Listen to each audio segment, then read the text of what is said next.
Click on subscribe button, press on bell icon. Hello friend दोस्तों, आज video में हम देखेंगे कि हम किस तरीके से हमारी एप्लीकेशन के अंदर फ़ोनपे का पेमेंट गेटवे इंटीग्रेट कर सकते हैं।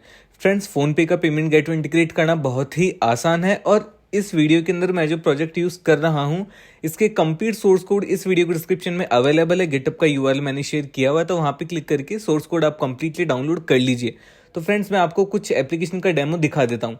अब जैसे कि मान लीजिए हम यहाँ पे 1,000 रुपये डालते हैं। अब 1,000 रुपये डालने के बाद ये आप देख सकते हो ऊपर आपकी कंपनी का नेम आ जाएगा और यहाँ पे आप अपना पेमेंट प्रोसेस कर सकते हो। इसके अंदर फ्रेंड्स आप देख सकते हो पावर्ड बाय फोनपे। इसका मतलब हम यहाँ पे फोनपे की एपीआई यूज़ कर रहे हैं ऑफिशियली। एंड आपको यहाँ पे पहले अपनी जो कंपनी वगैरह है वो सब फोनपे के अंदर रजिस्टर करनी पड़ेगी, जब जाके आपको फोनपे की एपीआई मिलेंगी। तो फ्रेंड्स, कुछ इस तरीके से हम इस वीडियो के अंदर एक फोनपे का कंप्लीट इंटीग्रेशन करने वाले हैं हमारे कोडिंग लेवल के ऊपर। तो मैं आपको पूरा ट्यूटोरियल इसमें 1 बाय 1 सारी चीज़ समझा देता हूँ। फ्रेंड्स, सबसे पहले हमने एक बहुत सिंपल फॉर्म बनाया जिस फॉर्म के अंदर जस्ट एक फील्ड है अमाउंट और एक फील्ड है हमारी पे का जो बटन है, एक वो बटन है, सिंपल एकदम। अब यहाँ आप देख सकते हो हमारा एक व्यू मेथड हमने बना रखा है। हम इसमें .NET यूज़ कर रहे हैं। आप किसी भी टेक्नोलॉजी में इसे यूज़ कर सकते हो और .NET का जो सोर्स कोड है वो मैंने इस वीडियो डिस्क्रिप्शन में दिया हुआ है। तो फ्रेंड्स, अभी यह आप देख सकते हो कि हमने एक हमारा व्यू मेथड बना रखा है जहाँ से हमारा HTML का पेज कॉल होता है और एक हम यहाँ पे हमारे फॉर्म का पोस्ट मेथड बनाते हैं। उस पोस्ट मेथड के अंदर आप देख सकते हो फ्रेंड्स, सबसे पहले हम यहाँ पे मर्चेंट की ट्रांजैक्शन आईडी जनरेट करते हैं GUID के थ्रू। उसके बाद हम यहाँ पे मर्चेंट की यूजर आईडी जनरेट करते हैं MUID के कीवर्ड के साथ। एंड देन हम यहाँ पे हमारे अमाउंट की कैलकुलेशन करते हैं। फ्रेंड्स, आपको हमेशा ध्यान रखना है कि हमारा जो ऑनलाइन अमाउंट का होता है काम, वो हमेशा हम पैसों के अंदर करते हैं। यानी कि 100 रुपये 1 पैसा, 100 रुपये 10 पैसे, तो वो हमारा पैसों में हिसाब चलता है। तो इसलिए आपको यहाँ पे आपके अमाउंट को 100 से मल्टीप्लाई करना पड़ेगा पैसों के लिए। और फ्रेंड्स, फिर आपको यहाँ पे एक डेटा बनाना है जिसमें merchant ID, merchant transaction ID, merchant user ID, ये सारा डेटा आपको डाल के फोन पे की एपीआई को कॉल करवाना है इस डेटा के साथ। तो फ्रेंड्स, अभी मैं यहाँ पे ओनली अमाउंट एक्सेप्ट कर रहा हूँ। मैं यहाँ पे मोबाइल नंबर भी डायनेमिक कर देता हूँ कि अब यूजर यहाँ पे अमाउंट के साथ मोबाइल नंबर भी डाल देगा। तो ये हमने यहाँ पे मोबाइल नंबर की फील्ड एक ऐड कर दी है। और ये आप देख सकते हो यहाँ पे हमारा रीडायरेक्ट यूआरएल, रीडायरेक्ट मोड वगैरह और जो मोबाइल नंबर, हमारा पेमेंट का पेज, सारी चीज़ें मेंशन कर दी। अब यहाँ फ्रेंड्स आप देख सकते हो मैंने क्लास बनाई है फ़ोन पे कॉन्फ़िग करके। इस क्लास के अंदर मैंने मर्चेंट आईडी, सॉल्ट की, salt index and API and point, ये चारों चीज़ें हमें यहाँ पे कुछ इस तरीके से डिफाइन करनी है। फ्रेंड्स, आप चाहे तो आप इन चारों चीज़ों को अपने ऐप सेटिंग .json फाइल में सेव कर लीजिए। वहाँ से आप इनको डायनेमिकली गेट कर सकते हो। तो क्या होगा, इन फ्यूचर में आपको जब भी कुछ भी कीज़ वगैरह अपडेट करनी है तो आपको सिंपली ऐप सेटिंग में जाकर डायरेक्टली चेंज कर देनी है। प्रोजेक्ट को रीडिप्लॉय करने की ज़रूरत नहीं है। तो हम यहाँ पे एक पेमेंट डेटा करके एक हमारा ऑब्जेक्ट बनाएंगे। उस ऑब्जेक्ट को हम सीरियलाइज करके एक हमारा बेस 64 में कन्वर्ट करेंगे, बाइट में कन्वर्ट करने के बाद फ्रेंड्स, ये मेनली हम इससे एक चेकसम हमारा जनरेट करेंगे और उस चेकसम को हम यूज़ करेंगे हमारी एपीआई कॉलिंग के अंदर।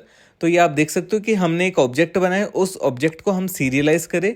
सीरियलाइज करने के बाद उस ऑब्जेक्ट का हमने बेस 64 पेलोड जनरेट किया। बेस 64 को जनरेट करने के बाद हम यहाँ पे एक कैलकुलेट चेकसम मेथड भी, उससे एक हमारे पास मेथड है कैलकुलेट चेकसम का। यह मेथड भी आपको सोर्स कोड में मिल जाएगा। तो इस मेथड के अंदर हम हमारी जो भी हमारा पेलोड वगैरह बना, जो हमारे बेस 64 की स्ट्रिंग बनी, उसको एक्सेप्ट करेंगे। एक्सेप्ट करने के बाद उस डेटा को हम यहाँ से सेंड करने वाले, ये आप देख सकते हो। अब हम इस डेटा को हमारे हेडर के अंदर भेजेंगे और यह इसमें हमारी एक्स वेरीफाई करके की है जो फ़ोन पे के अंदर रिक्वायर्ड होती है। इस की को हम यहाँ पे यूज़ करने वाले हैं। तो फ्रेंड्स, इस की के थ्रू हम बहुत ईजिली हमारी इसको मेंटेन कर सकते हैं। ये आप देख सकते हो हमारी 4 तरह की स्टैटिक कीज चलती है एप्लीकेशन के अंदर, फ़ोन पे की गेटवे के अंदर।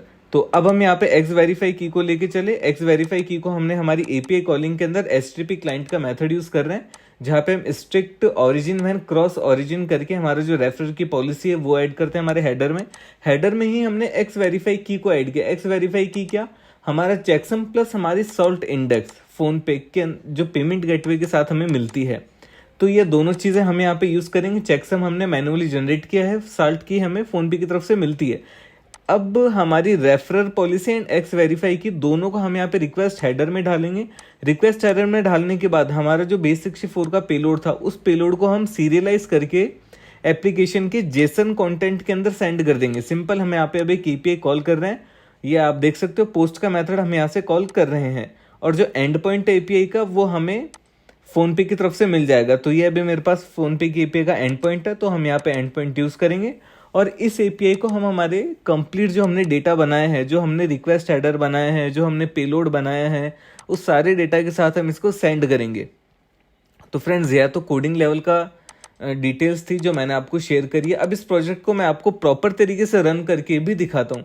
उससे पहले मैं आपको बता देता हूँ कि हम एपीआई के ओनली सक्सेस के केस के ऊपर ही इसको जो फोन पे का रिडायरेक्शन पेज है वहां पे लेके जाएंगे। रिडायरेक्शन पेज कौन सा, जहां पे हम कार्ड की डिटेल डालते हैं, यूपीआई डालते हैं, तो वो हमारी ओनली सक्सेस की केस में ही जाएगा। ये आप देख सकते हो यहाँ पे रेस्पॉन्स डॉट रिडायरेक्ट हमने किया हुआ है। तो फ्रेंड्स, कुछ इस तरीके से हम यहाँ पे हमारे कोडिंग लेवल को मेंटेन करेंगे।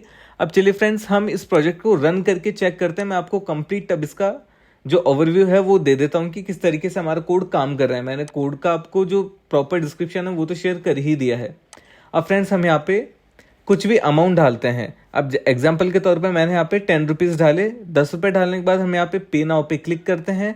अब आप देख सकते हो पे नाउ के ऊपर क्लिक करने के बाद सबसे पहले हमने मर्चेंट ट्रांजैक्शन आईडी जनरेट की, मर्चेंट यूजर आईडी जनरेट करें, अमाउंट हमारा 100 से कैलकुलेट होके आ गया पैसों में, एंड देन हमारा चेकसम बनाया। चेकसम के बाद हम एक्स वेरीफाई की बनाए जो कि कुछ इस तरीके से दिखेगी हैश के साथ। और ये आप देख सकते हो फ्रेंड्स, अब हमने एपीआई को कॉल किया और फोन पे की एपीआई से हमारे पास सक्सेस रिजल्ट आ गया। अब सक्सेस के केस के अंदर हम क्या करते हैं, हमारे पेमेंट को फोन पे वाले पेमेंट के ऊपर रिडायरेक्ट कर देते हैं हमारे वेब पेज को। तो ये आप देख सकते हो, ये फोन पे का वेब पेज आ चुका है। यहाँ पे हमारे आप चाहे यूपीआई डाल दीजिए या फिर नेट बैंकिंग, कार्ड, आपकी जैसी इच्छा हो वैसे पेमेंट आप कर सकते हो। तो फ्रेंड्स, कुछ इस तरीके से आप फोन पे का पेमेंट गेटवे इंटीग्रेट कर सकते हो। सोर्स कोड मैंने इस वीडियो के डिस्क्रिप्शन में दिया हुआ है। Thank you friends.